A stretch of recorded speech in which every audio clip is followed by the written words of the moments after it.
Buenas noches, gracias por acompañarnos en Al Banquillo. Por Rosendo García les saluda Evangelina Barquero. Y esta noche tenemos dos invitados para hablar sobre el tema del desempleo en Honduras, la inversión, la seguridad jurídica.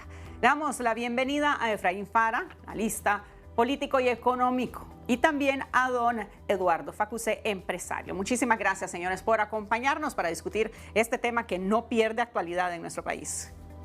Es correcto, licenciada. Buenas noches y a la distinguida audiencia y al licenciado Eduardo Facusé. Un tema bien importante que mide los indicadores socioeconómicos del país. Y vamos a hablar un poquito, don Eduardo, comenzamos con usted nuevamente. Fuimos testigos de enormes filas de hondureños buscando pocas oportunidades de empleo. Siempre se señalan muchos sectores cuando estas noticias surgen, pero realmente, desde su punto de vista, ¿cuál es el génesis del problema que resulta en que hay poca oferta para una gran cantidad de desempleados en nuestro país? Muchas gracias, Evangelina. Un gusto saludarla a usted y un gusto saludar a Efraín y a todos los televidentes. Mire, esto tiene una base bastante sencilla, ¿verdad? Nuestro país, la población que tiene, crece demográficamente de una manera bastante elevada comparado a otros países y la cantidad de inversión que hay no es suficiente para dar oportunidad de empleo a todas las personas que salen al campo laboral. Ahora, atrás de esto, porque usted habla del génesis, yo le dijera que el problema de todo este asunto es la poca lucha contra la corrupción. Y le voy a explicar por qué creo yo que es esta la raíz principal. Mire, los empleos son una consecuencia de la inversión. La inversión es una consecuencia de lo que es la seguridad jurídica. La seguridad jurídica es una consecuencia del Estado de Derecho. Y el Estado de Derecho es una consecuencia de la lucha contra la corrupción. Entonces, el problema principal es que no se está luchando lo suficiente para combatir la corrupción. Aquí voy a ser amplio, me refiero a corrupción pública, a corrupción privada, ¿verdad? Pero se tiene que luchar. Y el ejemplo más claro de esto ha sido el fracaso, ¿verdad?, del presente gobierno en instalar la llamada SISI, ¿verdad? Se permitió, que yo convencido, fue uno de los factores principales por los cuales los electores del gobierno y le dieron su voto de confianza. Pero estamos ya a 27, casi 28 meses desde el inicio de este gobierno y no tenemos una SISI que combata, ¿verdad?, la corrupción. Eso debilita el Estado de Derecho, debilita la seguridad jurídica, debilita la inversión y por ende pues se disminuyen las fuentes de empleo que se generan. Y esto es un problema porque ¿cómo entonces se obliga al aparato estatal a que cumpla con las promesas que se hicieron en campaña para que luego pueda ir como que la máquina funcionando y vaya a reflejarse ya en inversión y posterior empleo? Cuéntenos usted sobre cifras, que usted es fenomenal para mostrarnos las cifras exactas sobre las situaciones de empleo, de inversión en Honduras. Muchas gracias. Estoy muy de acuerdo con el licenciado Facusé en el tema de la corrupción. Todo esto aleja temas de inversión extranjera directa, por lo cual es preocupante que en el año 2023 Honduras es el segundo país en la región de Centroamérica que presenta la mayor extensión territorial. Pero lastimosamente Honduras es el segundo país en la región de Centroamérica con la menor inversión extranjera directa. ¿Y qué quiero decir con esto?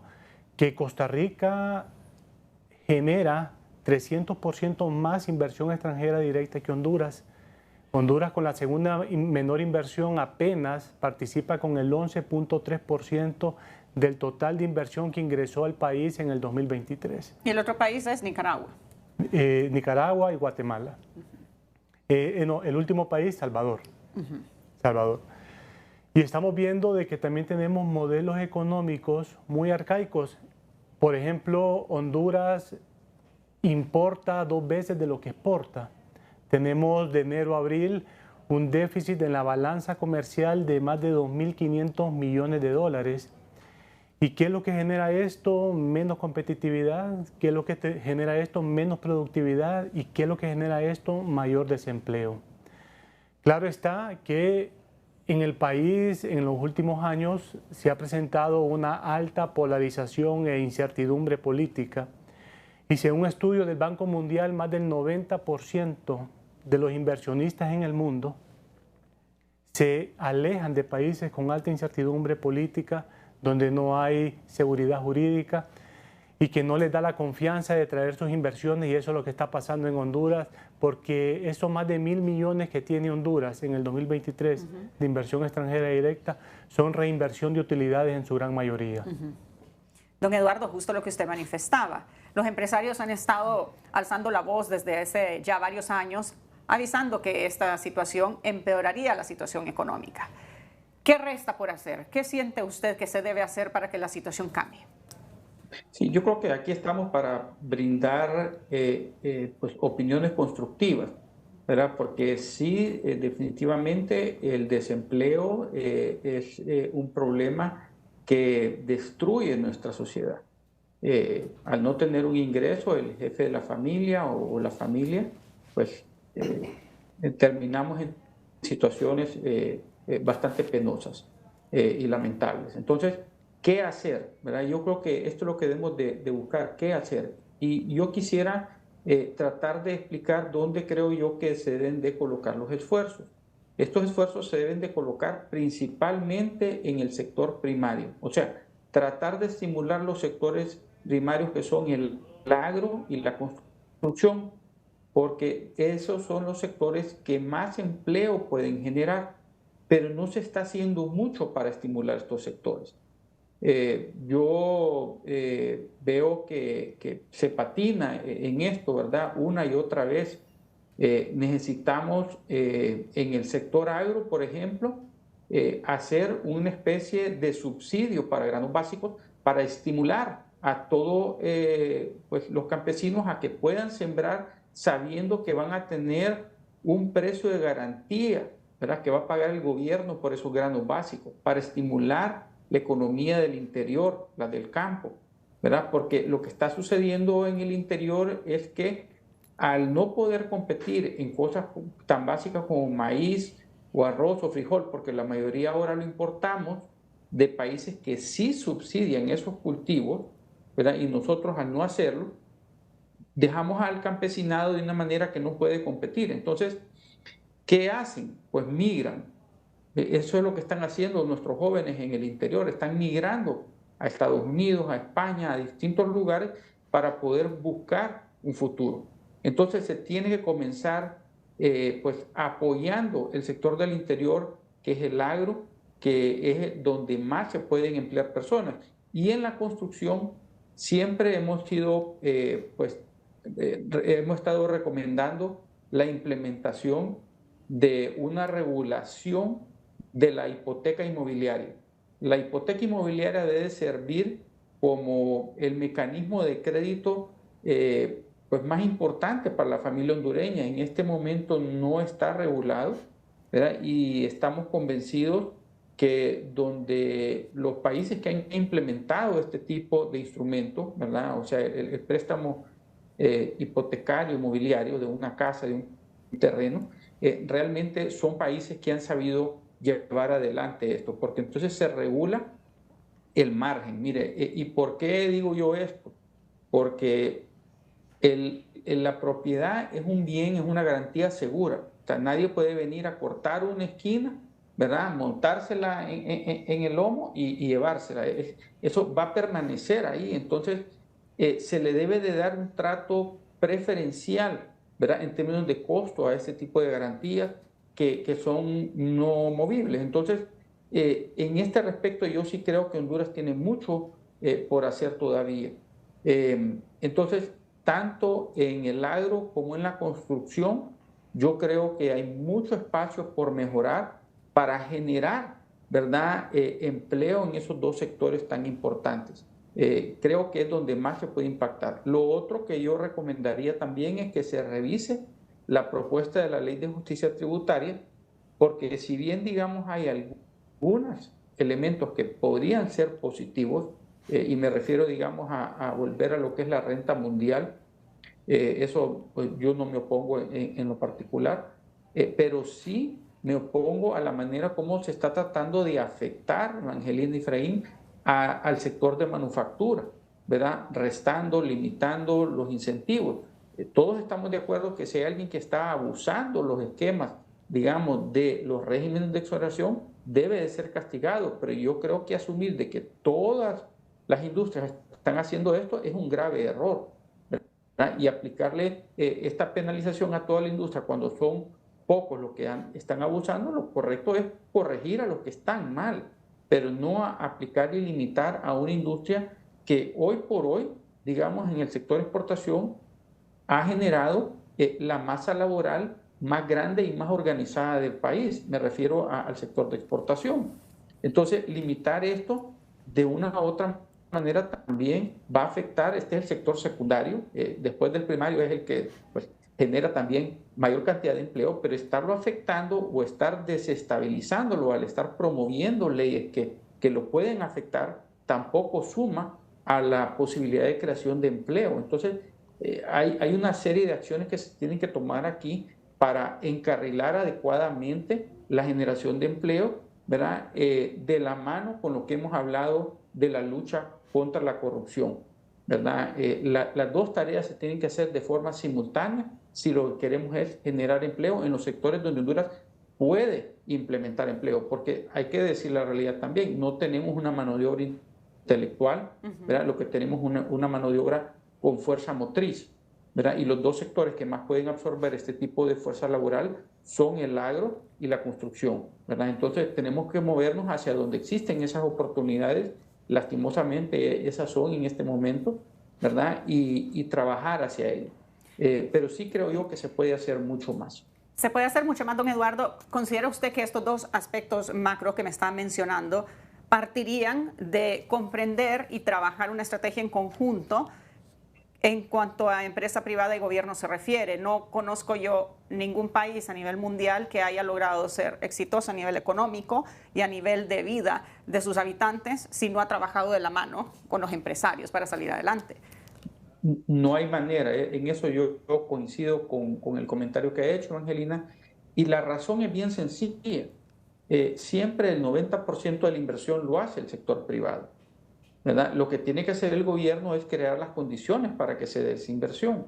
Lastimosamente, en los últimos años no se han dado las mejores condiciones y lo que más bien es una especie casi de conflicto, yo dijera hasta silencioso hoy día, entre el sector público y el sector privado, ¿verdad? Y ahí nosotros reiteramos la disposición que tiene el sector privado para trabajar de la mano en aquellos programas que el gobierno implemente que realmente sean de bienestar para el país, pero lo que ha existido lastimosamente ha sido casi un divorcio, ¿verdad? Y yo no conozco ningún país en el mundo donde no se tome al sector privado como parte de las decisiones pues, que se vayan a tomar para implementar políticas de desarrollo económico, para impulsar la inversión, para impulsar el empleo, para impulsar el crecimiento económico en general. Entonces, me parece que ha faltado un diálogo sincero, ¿verdad? Me parece también que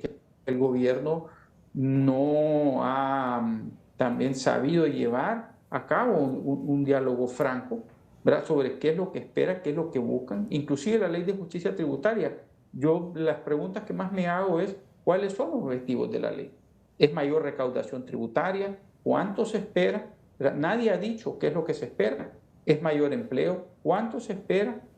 ¿Verdad? ¿Qué es lo que estamos esperando de una ley como la ley de justicia tributaria? Nadie lo quiere decir, ¿verdad? Y ese es el tipo de situación donde pues le resta confianza a esa relación permanente que debe de existir entre el sector público y el sector privado para sacar nuestro país adelante.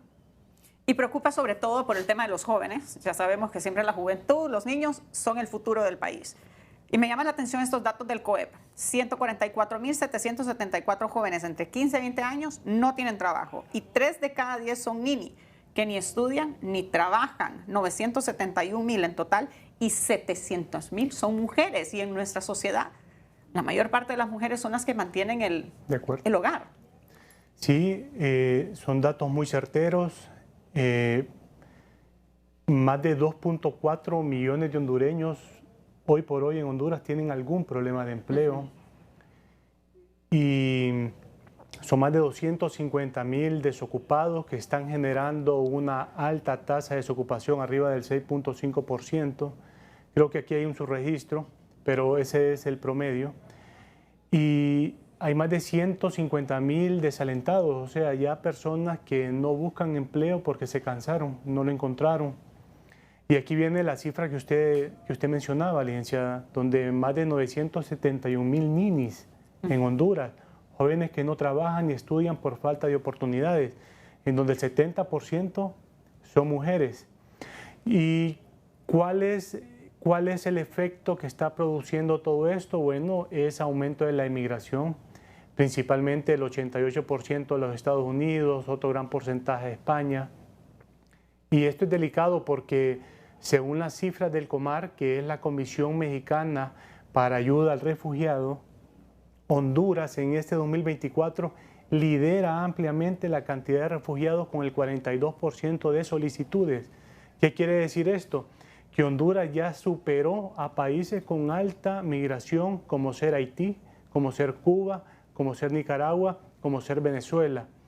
Todo esto porque no hay oportunidades en el país y es acá donde el gobierno, y lo que mencionaba el licenciado Facusé, debería de implementar el acceso a temas del agro, de la construcción, y yo le agregaría el apoyo para formalizar la MIPYME. Recordemos que 7 de cada 10 empleos los produce la MIPYME, 60% del Producto Interno Bruto pesan las MIPYMES, participan las MIPYMES, y más importante aún, representan el 90% del tejido empresarial. Imagínense, con todas las cifras que nos acaba de dar, está corroborando justo lo que nos mencionaba don Eduardo. La mayor parte de nuestra fuerza laboral es de fuerza motriz, operativa. No tenemos fuerza laboral intelectual. Y esa fuerza laboral, que es la mayoría, se nos está yendo. Sí, y el 50% son jóvenes, que es lo que usted mencionaba. Que no quieren estudiar ni trabajar. Sí. Es decir, nunca van a pasar entonces a la fuerza laboral intelectual. Correcto. Las posibilidades de poder mejorar sus propios niveles laborales también se reducen. Se reducen y lo estamos viendo. Bueno,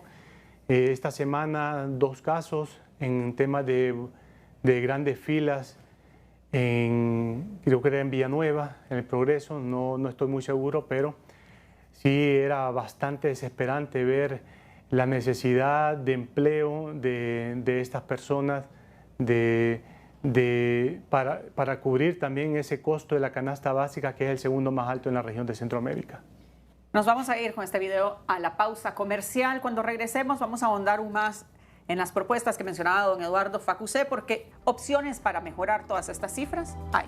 Lo importante es que se comience el camino hacia adelante. Ya regresamos.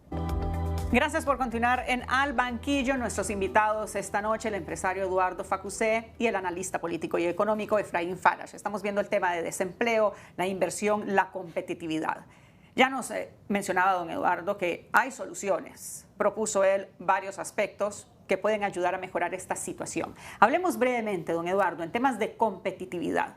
¿Cómo siente usted que vamos avanzando, retrocediendo, estamos estancados? Lastimosamente, Evangelina, vamos retrocediendo en el tema de competitividad. Hay 3 insumos, digamos, que siempre se utilizan cuando uno evalúa pues, la competitividad del país. Y esto yo me refiero, digamos, a lo que es la calificación, digamos, de la mano de obra, que lastimosamente yo creo que el rector Odil Fernández ha sido muy claro en el retroceso que ha existido en la educación promedio del hondureño saliendo del sistema público.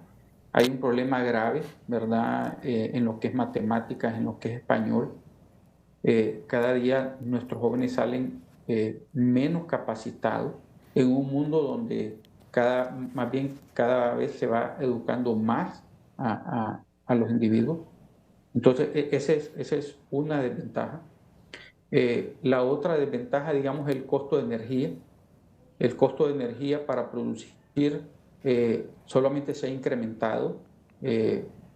Mi deducción es que no se ha querido asumir el costo político de hacer las rebajas en las pérdidas no técnicas, o sea, en el robo. O sea, no se ha querido asumir el costo político de ir a cortar la luz a la gente que está robando. Realmente esto es insostenible, más bien las pérdidas creo que se han mantenido, si no han subido levemente, pero el nivel de pérdidas de 38 o 39% es insostenible. Esto no hay empresa que pueda con este tipo de pérdidas y no se le quiere meter mano. Entonces, mientras eso persista, el costo de la energía para producir realmente no es viable para nuestro país. Muchas empresas grandes, digamos, las empresas, digamos, que utilizan una gran cantidad de energía, desde hace muchos años ya han invertido en sus propios sistemas de generación de energía, porque no pueden depender, ¿verdad?, de la falta de competitividad de la energía eléctrica del Estado. Esa es la muestra más clara de que el sistema no está funcionando en la parte energética. Tampoco es culpa de este gobierno solamente, ha existido un problema en el sector energético por ya bastante tiempo. Lo que yo lamento es que este gobierno, al igual que los anteriores, se niega a reducir las pérdidas no técnicas, se niega a reducir el robo, ¿verdad? Esto no es cuestión de que no hay dinero para hacerlo, porque eso ya es cuestión de voluntad de ir, ¿verdad?, a estar viendo quién está robando y aplicar la ley como se debe y perseguir como delito el hurto de energía, ¿verdad? Esto es algo que realmente a mí me ha desalentado bastante. Yo estaba esperando que este gobierno pues trabajara de una manera más tajante, reduciendo esas pérdidas no técnicas. Sí debo reconocer que el gerente ha estado trabajando en lo que son pérdidas técnicas, invirtiendo en nuevos equipos, ¿verdad?, en nuevas líneas de transmisión, de distribución. Eso sí, yo lo reconozco, pero en lo que son pérdidas no técnicas, o sea, el robo, realmente ha habido, yo creo, ningún tipo de esfuerzo en esto y es donde más se necesita. Entonces, esos factores realmente no nos están ayudando. Podemos mencionar otras cosas.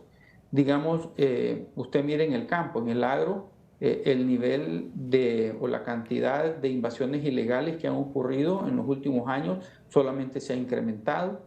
Esto también desalienta la inversión en el campo. Hay muchas situaciones que yo creo hacen más difícil producir en Honduras. Entonces, cuando usted tiene una opción, Evangelina, de importar todo, ¿verdad?, libre de aranceles, o producir internamente con costos más altos, lógicamente, pues la gente va a preferir importar. Y ahí es donde estamos fallando, porque hemos terminado importando todo lo que ya es básico. O sea, estamos importando los alimentos, como le mencionaba antes, el maíz, los frijoles, el arroz, ¿verdad? Estamos importando la energía, teniendo los recursos internamente para poder generarlo. Es decir, que es más barato importar estos granos que producirlos para nosotros mismos. Los estamos importando a falta de una política pública adecuada para producir esos granos básicos localmente. Entonces, ¿qué es lo que está pasando? Por la baja competitividad que tenemos, ¿verdad?, no podemos competir con esas importaciones, sea porque son subsidiadas, por lo que necesitamos hacer algo para corregir esa situación de competitividad. En los campos que más nos impacta, que son los alimentos y la energía, esos son las cosas que más importamos porque todos las consumimos.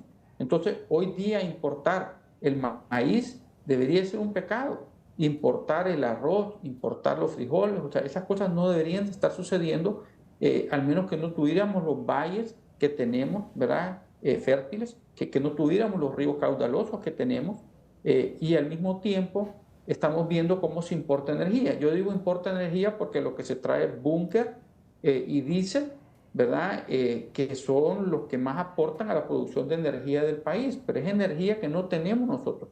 Estamos despachando riqueza hacia afuera. Yo se lo voy a hacer en otra analogía que yo hago a cada rato. No sé, en la casa suya, Evangelina, o en la de Efraín, si pueden salir a comer afuera todos los días. No. Por lo menos en la nuestra no tenemos capacidad de poder hacerlo. Pero eso es lo que estamos haciendo como país. Estamos saliendo a comer afuera con comida ajena y con energía ajena todos los días. Y este es un país que no se puede dar ese lujo. Necesitamos volcar nuestro enfoque a producir internamente esos insumos porque tenemos los recursos, tenemos la mano de obra y no podemos conectar las cosas. Hay una incapacidad de poder hacer efectivos estos recursos para bienestar general de nuestra población.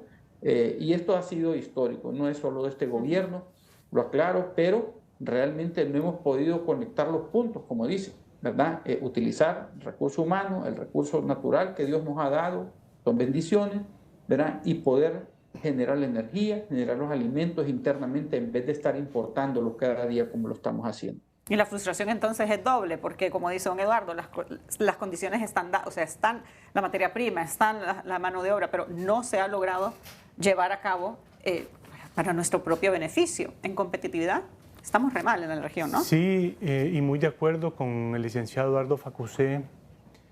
Él subraya, como empresario subraya, que está preocupado que Honduras está importando 2 veces lo que estamos exportando. Antes nosotros exportábamos esos granos básicos que habla el licenciado Eduardo Facusé, maíz, frijol, arroz, y ahora lo estamos importando. Esto lo único que produce es menor productividad, menor generación de empleo. ¿Esto sería después un déficit en la balanza comercial? Correcto. Eso es lo que está produciendo el déficit de la balanza comercial de 2.500 millones de dólares. ¿Y cómo lo cuadramos? Con las remesas, lastimosamente. Por cada dólar de inversión extranjera directa que estamos recibiendo en el país, nosotros estamos recibiendo por concepto de remesas $9.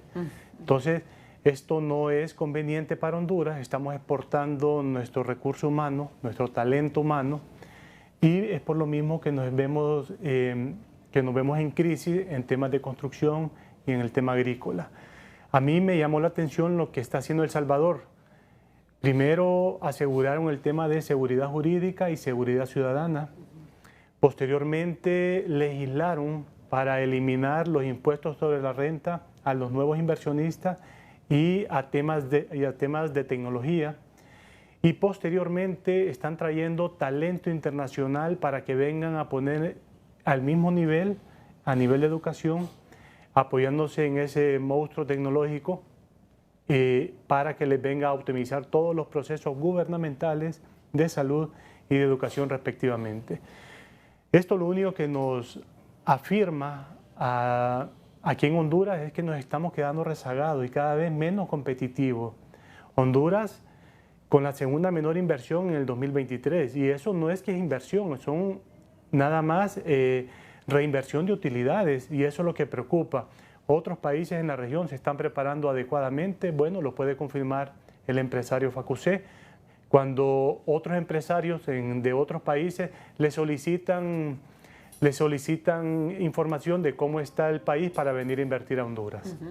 Claro, para ver si me conviene o no me conviene, cuándo voy a recuperar, voy a poder recuperar mi inversión. ¿Qué tan seguro está? ¿Qué tan seguro está? El nivel de capacidad de mi mano de obra. Correcto, servicios públicos. Y va sumando, y vamos sumando. Don Eduardo, hoy por hoy, para un empresario, ¿qué tan fácil es mantener a flote su empresa con el pasivo laboral, con los costos fijos en los cuales va energía, etcétera, y el tema de la seguridad jurídica? Mire, yo creo que en temas de costos, en temas de procesos normales, de pagarle los salarios adecuados y los derechos, digamos, a los empleados, o sea, el curso normal de los negocios deberíamos todos de hacerle frente a esas cosas de una manera digna. El tema aquí son con las sorpresas, digamos, de inseguridad jurídica, cuando de repente le invaden a uno una tierra. Son cosas que pueden descalabrar una empresa, Evangelina. Entonces, esas son las cosas que nosotros estamos viendo. Ahora, el costo de la energía está afectando enormemente la competitividad de la industria hondureña. Y realmente pues no comprendemos que el daño nos lo hacemos nosotros mismos al estar recargando, digamos, la parte productiva del país, porque son las empresas las que pagan, digamos, parte del subsidio que se está pagando para dar energía gratis. O sea, no hay problema con dar energía gratis, pero al mismo tiempo creo que lo correcto también es rebajar las pérdidas. Entonces, tiene que haber una contribución de todos los sectores. En este sentido, ha habido una contribución del sector privado en hacer un pago mayor, ¿verdad? Pensando que el gobierno iba a reducir las pérdidas y que esto iba a ser. Y lo que ha sucedido más bien ahora es que parece ser que va a ser una carga permanente para el que produce. Entonces, en otros países donde no hay esta carga, lógicamente se produce de una manera más eficiente y más económica. Y ahí es donde caemos en las desventajas que hablamos de la competitividad. Ojalá que el gobierno pues, pueda comprender que a largo plazo e inclusive a mediano son impactos que no se pueden sostener, ¿verdad? No podemos competir adecuadamente cuando tenemos los tratados de libre comercio que tenemos, pero con las ataduras y esas cargas adicionales que no tienen otros países. Entonces, lo que sucede muchas veces es que se termina mudando el empresario o la industria y estamos viendo algunas industrias que lo están haciendo. Eso no es bueno para nuestro país, ¿verdad? No es bueno ni para la creación de riqueza en nuestro país, no es bueno para el empleo o el desempleo en este caso. Afecta de muchas maneras y por eso vemos la migración. Mire, hay un dato interesante que yo creo que nadie ha puesto o ha recapacitado en esto que el COEP publicó hace unos días, y es que ha bajado, dicen ellos, la tasa de desempleo. No sé si alguien se ha fijado en eso, pero dice la cantidad de personas desempleadas ha bajado. Y entonces uno se pregunta, pero no hay más empleo. Lo que ha sucedido es que todos esos jóvenes están migrando. Esa es la razón por la cual tenemos menos desempleo, pero no es porque estamos dándole solución internamente al problema, es porque la juventud se nos está yendo. Esa es la razón que está sucediendo y por la cual cayó, digamos, esa tasa de desempleo. Entonces, mientras no demos solución interna, vamos a seguir perdiendo lo más valioso, que es el capital humano que tiene nuestro país.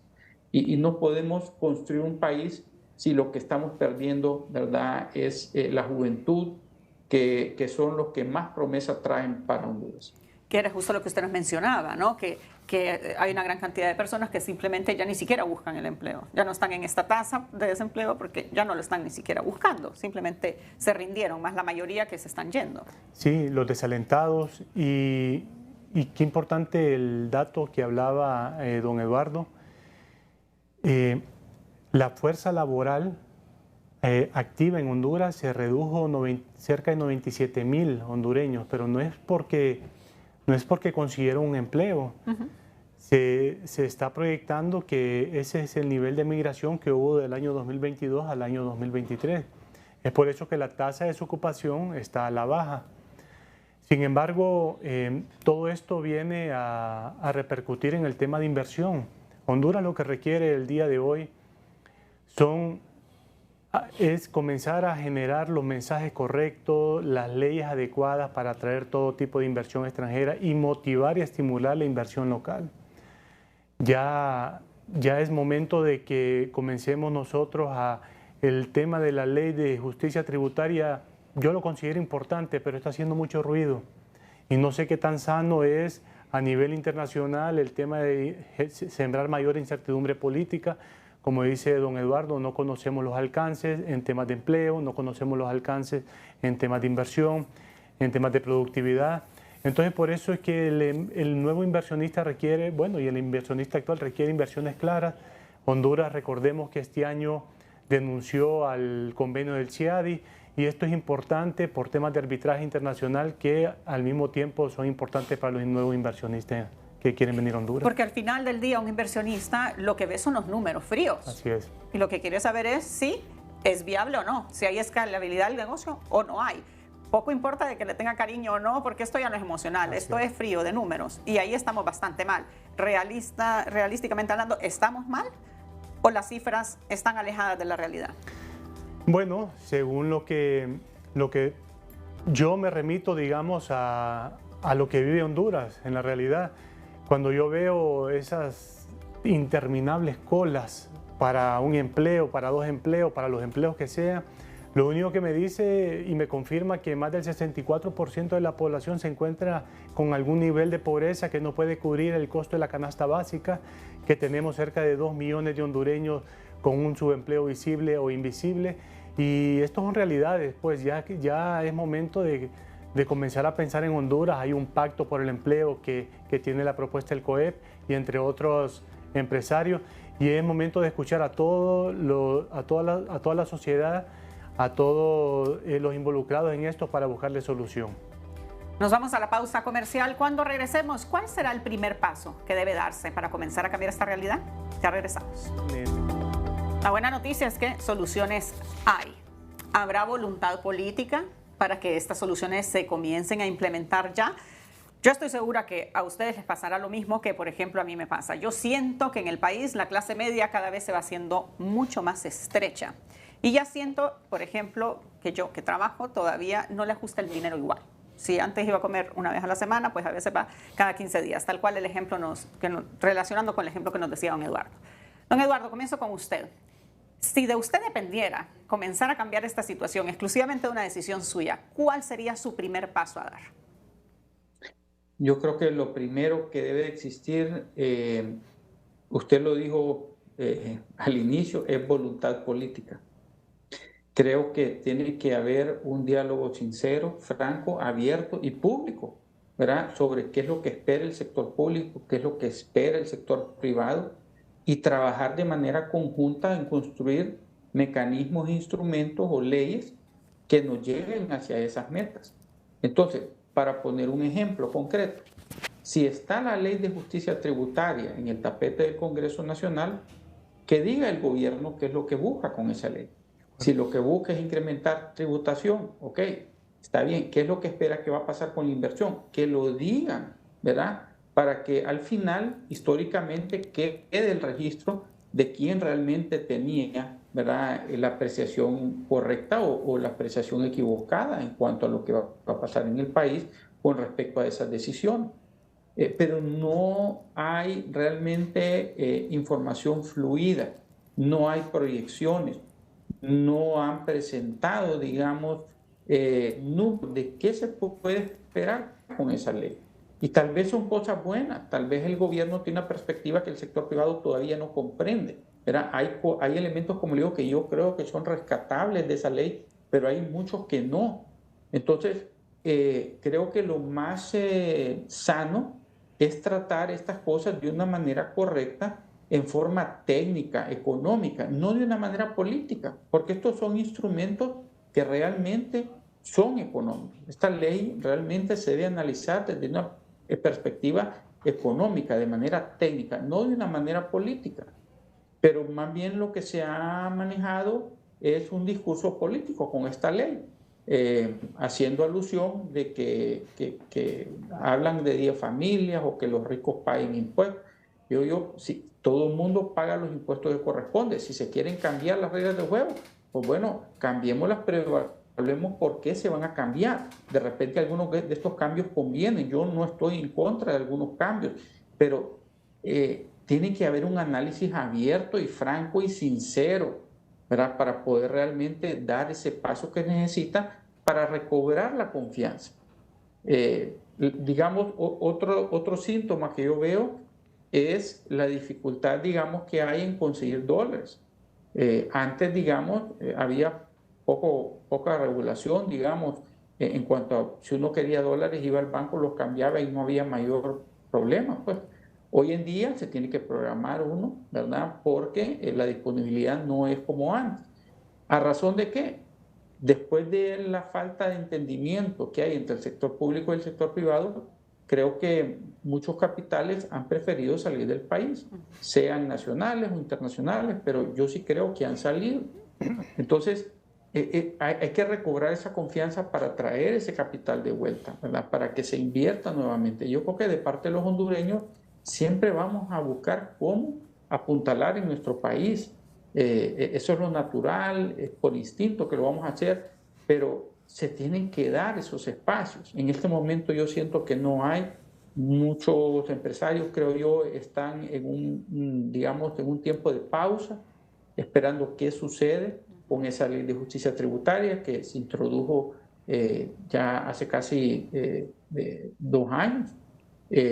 Y realmente viendo pues, qué van a hacer con todas estas cosas. Entonces, perdón, 1 año tiene la ley de justicia tributaria. Entonces, es tiempo muerto, porque dice el empresario, bueno, yo voy a esperar a ver qué sucede. En lo particular, yo no creo que esa ley vaya a pasar. Yo no creo que exista el apoyo político o los votos en el Congreso para aprobar esa ley. Pero el daño que ha provocado es solo el diálogo. una suposición mía, De acuerdo. ¿verdad? Hay muchos empresarios que de repente dicen, no, yo no estoy dispuesto a perder mi capital si no está claro este camino. O qué es lo que se va a aprobar, porque ni eso. Dicen de que le han hecho enmiendas a la ley, pero no las comparten. Hay muchas cosas que yo creo que se podría mejorar mucho la comunicación entre el sector privado y el sector público para recobrar esa confianza. Pero pareciera que el enfoque no es eso, y el enfoque es más bien de manejar un discurso político de dividir la familia hondureña entre clases sociales. Algo que realmente da mucho pesar y a mí realmente no creo que sea el camino, ¿verdad? Confrontando a la familia hondureña no creo que sea el camino. Yo creo que si hay hondureños que han obrado mal, creo que le corresponde al gobierno aplicarles la ley, ¿verdad? Y corregir ese camino. Pero en su gran mayoría el hondureño es una persona de bien, con buena voluntad, que trabaja para sacarse a su familia y sus negocios adelante y lo hace de la mejor manera tratando de construir país, ¿verdad? Pero realmente no han hecho la diferenciación. Se mete a todo el empresariado en una sola canasta y se le sataniza, ¿verdad? Cuando es muchas veces las empresas las que generan la riqueza del país. Estamos aplaudiendo a aquellos que importan. Mire bien lo que estamos haciendo. Aquellos que no están comprometidos con el país, esos son los héroes hoy, ¿verdad? Y aquel que produce, realmente ese es el demonio. Entonces, yo creo que necesitamos revisitar realmente qué es lo que queremos para el país. Si queremos convertirnos en un país que importe todo, pues bueno, no hay ningún problema, pero entonces vamos a vivir enteramente y depender enteramente de las remesas para poder hacerlo. Y ya planifiquemos para que nuestros jóvenes todos salgan, ¿verdad?, a buscar una oportunidad laboral en el exterior, porque localmente no va a haber, excepto en el comercio. Entonces, tenemos que aclarar qué es lo que buscamos como país primero, y yo creo que aún esas cosas pues no están claras, o por lo menos no ha existido una comunicación correcta entre el sector público y el sector privado de qué es lo que se busca, qué es lo que se aspira. Ojalá que en algún momento estas cosas pues haya una mayor coherencia y un mejor entendimiento en estos conceptos, Evangelina. ¿Considera usted que las medidas que se han estado tomando han sido más populistas que técnicas, sí, que bien pensadas? Sí.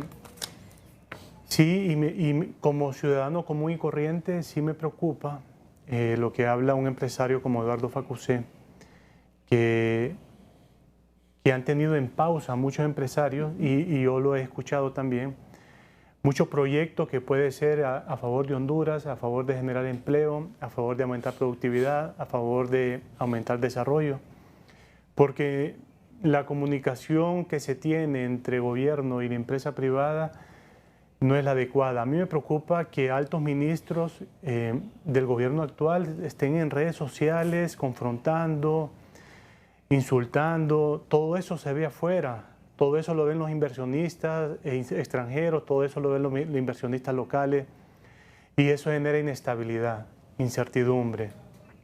Hablaba don Eduardo del tema de los dólares, y eso ha sido un gran problema. Esa incertidumbre de dólares ha sido un gran problema para mantener la operación de muchos negocios en el país. La energía eléctrica, donde en los últimos 2 meses se han perdido más de 1.000 millones de lempiras solo en las MIPYMES. Las divisas, no sé por qué se han perdido más de 1.500 millones de dólares de enero del 2022 a junio del 2024. Son temas de país que lo deberían de socializar para que la sociedad y los empresarios tengan la visibilidad correcta de cuál es el camino que está apuntando el gobierno para restablecer la actividad económica y dinamizarla así como lo queremos. Hacemos la última pausa comercial, ya regresamos. Estamos en la recta final de Al Banquillo. Sus conclusiones, Efraín Parra.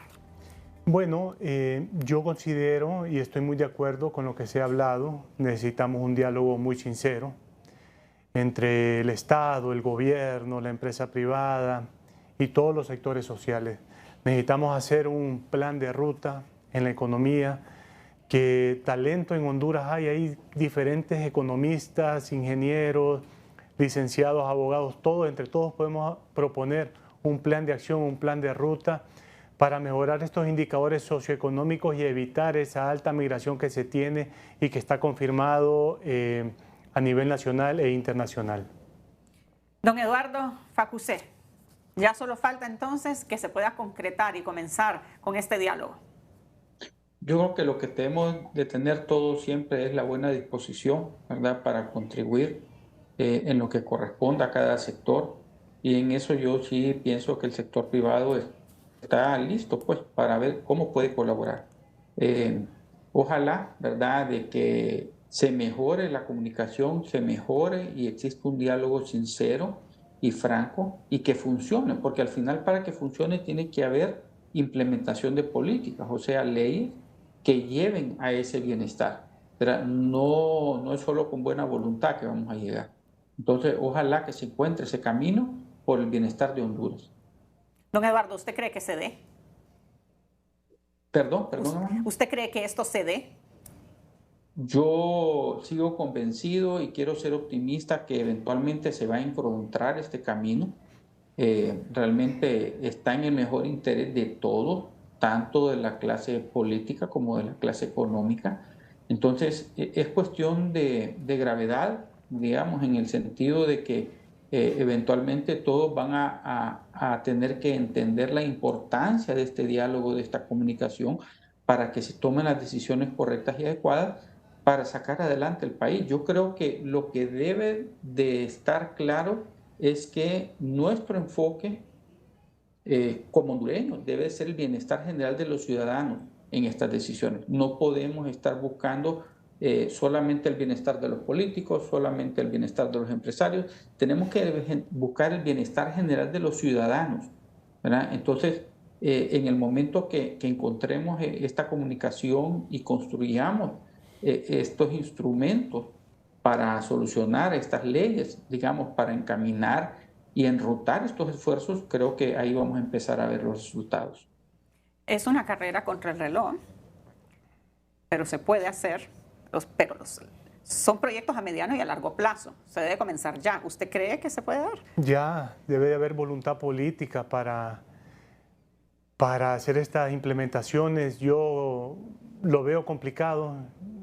Tengo mucha fe, pero lo veo bien complicado. Ya el próximo año es un año totalmente político. Este año se hace un llamado a elecciones y ese va a ser el enfoque de la clase política, el tema de las elecciones primarias y posteriormente el tema de las elecciones generales.